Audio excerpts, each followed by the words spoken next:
Welcome to the trailer breakdown of Tales of the Empire, a 6-episode series coming to Disney Plus. And I'm sorry if you can hear the fan. I'm not on my setup right now. I just had to get this video out. So many people thought Tales of the Jedi Season 2 is coming out. Everyone loved Tales of the Jedi, and everyone wanted a Season 2, and we were kind of waiting for the announcement. Everyone kind of expected it, because it just got so much love. If you remember, it all dropped at one time. However, today we get other news. Tales of the Empire, and welp, this looks a lot better than what Tales of the Jedi Season 2 could look like. Let's get right into the trailer breakdown. And I'm going to have to stop the video right here.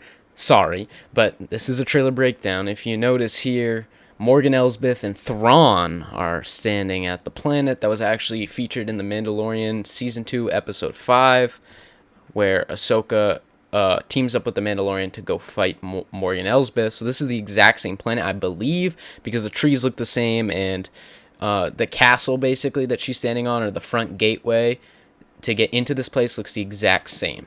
You seek Imperial favor. So this is really interesting, because if you notice here, this is Dathomir, and this is the mission where Count Dooku sent General Grievous to go kill all of the Night Sisters on Dathomir. And as you can see here, all the battle droids are attacking Dathomir. And I don't know if this is a flashback, it probably is, but if you remember back in Clone Wars, Ventress was actually here, and she was with her people, and her and Talzin were the only ones who actually survived, supposedly. And then Ventress went off, and, you know, we never saw her again until the Bad Batch. But was Morgan Elsbeth here when this happened? That is very interesting. Years ago, my people were all but destroyed. My anger gives me strength.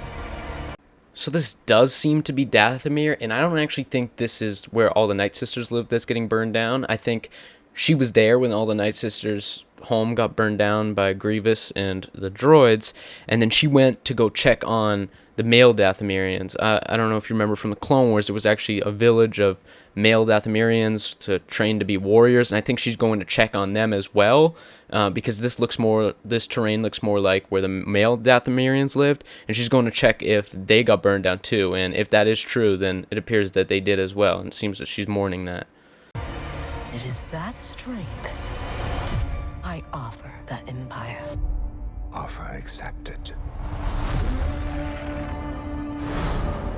I'm here to present you with an opportunity.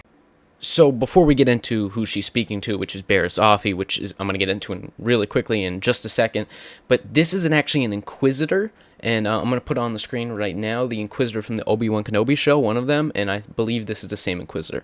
Baris.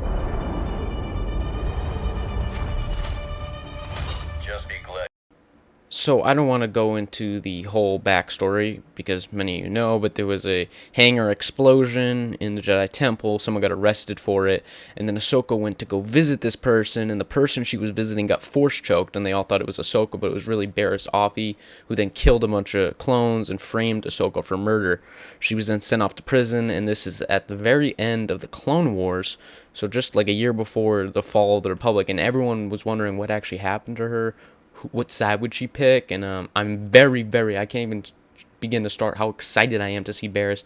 She was a very interesting character, and the way she got defeated by Anakin is very interesting, and I think she was very interesting, and her motives were very interesting, especially since her master, Luminara, was very strict by the book. It was very surprising that she turned, and I'm very excited to see her in this show.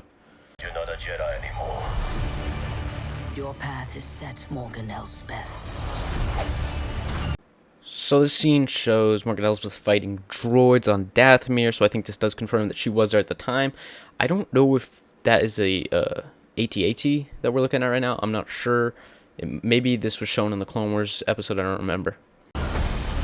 I will fulfill my destiny.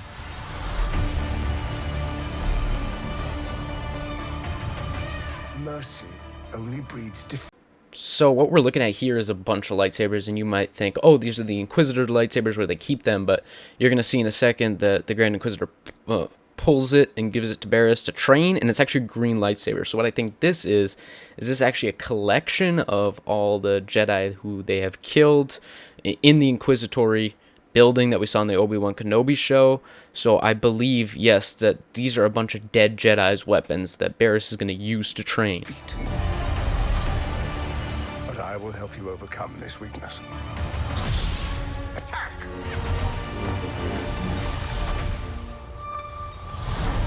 You said the Empire... You might think by looking at this that these are Republic diplomats or something like that. I don't actually think that's true.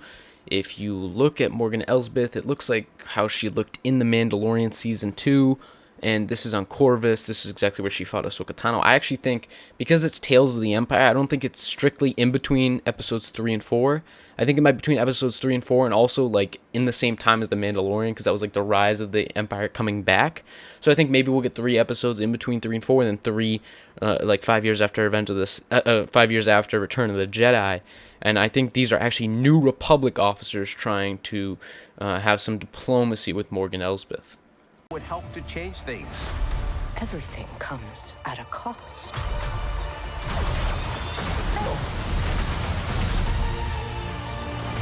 My world has been burning since I... So I'm gonna be honest, I am so hyped up for this show, and this looks so good, but this is upsetting. This is Morgan Elsbeth fighting General Grievous, and I don't care what happens. I don't care how she escapes. I don't care. We obviously know she's not beating Grievous. I don't care what happens. I don't think there is a way that she should live this interaction. This is General Grievous we're talking about, who's killed maybe hundreds of Jedi. He's no joke, and I don't think, no matter how powerful Morgan Elsbeth is, that she has it in her to actually defeat him. was a child. You cannot stop what has begun. So this is really crazy, and many people might miss this, but this person is using this kind of new force ability, it seems. They made like a force shield, or not a force shield, but basically they're the center, and they pushed, and it's like a force field that just pushes everything around them away. I don't know if we've ever seen something like this in canon ever.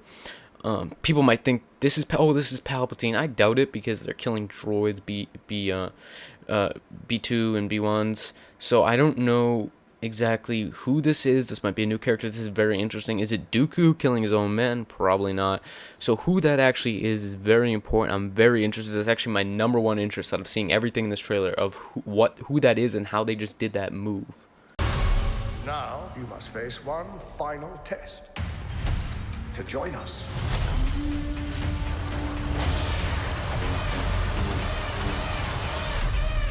It is time you meet your new master. So this is Darth Vader basically coming to pick up his kids, coming to pick up the Inquisitors, and just a little fact for everyone. Vader actually doesn't really care for Inquisitors. He doesn't even trust them 100% based on some books and comics. He actually really doesn't trust them and doesn't even think they're worthy, but, you know, he's coming up to pick them up so they can do the dirty work and he can give them assignments. I think this could almost be very interesting, almost like how Vader would give little missions to Starkiller. I don't know if anyone played Force Unleashed who's watching this, but he would basically call up Starkiller and go here and do that. So maybe we'll get to see this in the show, where Darth Vader basically basically gives a hologram up and gives missions to Inquisitors for them to go do. That would be really cool. If you notice in the back, all the way on the right, farthest down on the right, that Inquisitor actually looks like the same Inquisitor that Ahsoka kills in Tales of the Jedi Season 1. This obviously couldn't be the same Inquisitor, because that happened before. I want to say it happened before, unless the scene where Ahsoka killed the Inquisitor happened 10 years into the Purge. But that looks like the exact same Inquisitor that Ahsoka kills, but it doesn't seem possible, because it would make sense that Tales of the Jedi happened first and this is after, but maybe it is the exact same Inquisitor. At least it looks like it.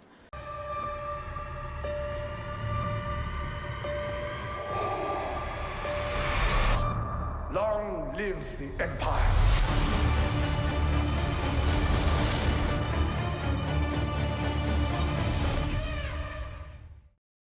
So here's some quick thoughts after. I don't have all my thoughts together because this was really interesting.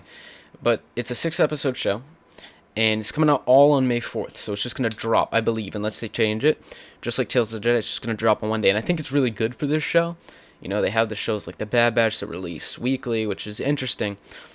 I prefer these kind of drops. It's more fun. I know you don't you're not talking about it as much when it's weekly releases. There's more hype around it, but I think Tales of the Jedi was a really quality show, and I believe this will be the same. It's also really interesting how much we saw in one trailer. Remember, this is only 6 episodes, and they really just stuffed everything together. I mean, even the Tales of the Jedi trailer, which I did a breakdown of, I thought it was wonderful, wasn't this jam-packed with stuff. I mean, these are going to be 6 amazing episodes. At least that's my prediction. I'm so happy